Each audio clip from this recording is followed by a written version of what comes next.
Bine ați venit la Pădurea Puznicu, un loc destul de liniștit, cu puțină lume, unde te poți relaxa în natură, asta până nu află toată lumea de ea.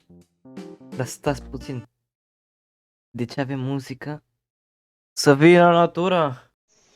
În fine, să revenim. Pădurea Puznicu se află undeva la est de București, în comuna Brănești, în continuare pădurii Cernica, care este puțin mai cunoscută. Toate pădurile și spațiile verzi mai mari din București reprezintă rămășițe din vechii codri ai Vlăsiei. Acești codri erau cândva păduri enorme care ocupau o regiune întinsă din sudul României, inclusiv pe teritoriul unde se află astăzi București. Așadar, unde a evoluat orașul poluat și aglomerat din prezent, s-a aflat cândva o pădure vastă.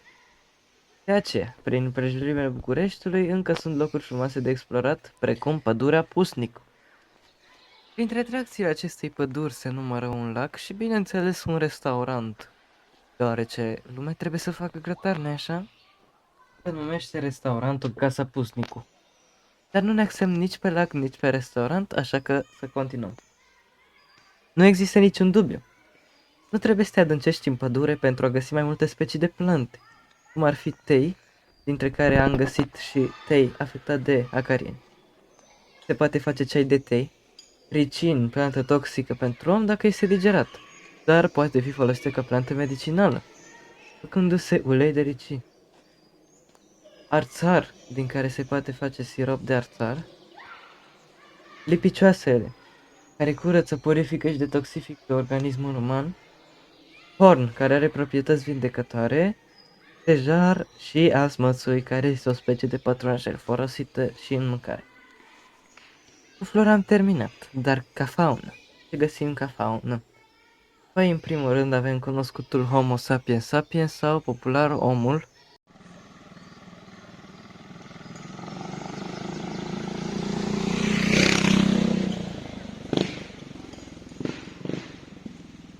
Bună glumă, nu mai face.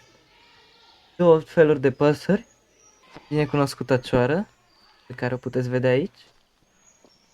Și auzi acum. Muscarul gulerat, care iernează în Africa tropicală și de sud. Aveți aici o poză și acum o puteți asculta ciripind.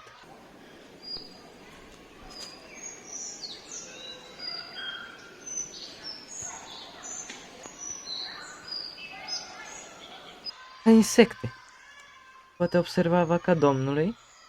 Aici avem o filmare cu cele două insecte împerechindu-se.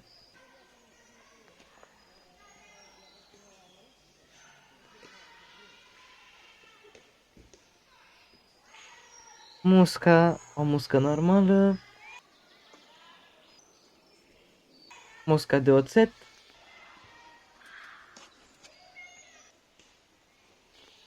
Sunt țări pe care nu i-am putut prinde în nicio filmare. Gândac pompier.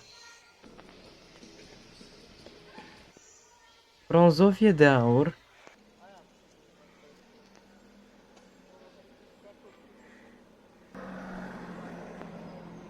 Scarabeu.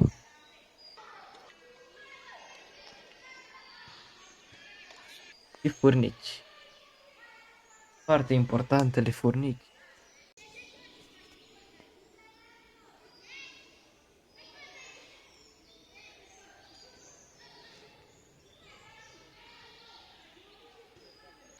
Dintre aceste insecte, majoritatea sunt dăunătoare.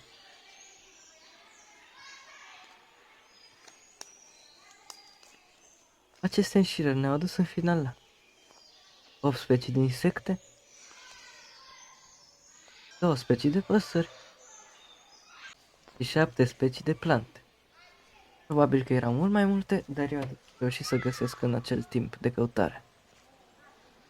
În concluzie, pădurea Puznicu este un loc super pentru a te relaxa într-o zi de weekend, pentru a face îngrătar, sau de ce nu pentru a explora pădurea, având o floră și faună destul de bogată și fiind în continuu apărați de codrii Vlăsiei, sau ce a mai rămas din aceștia.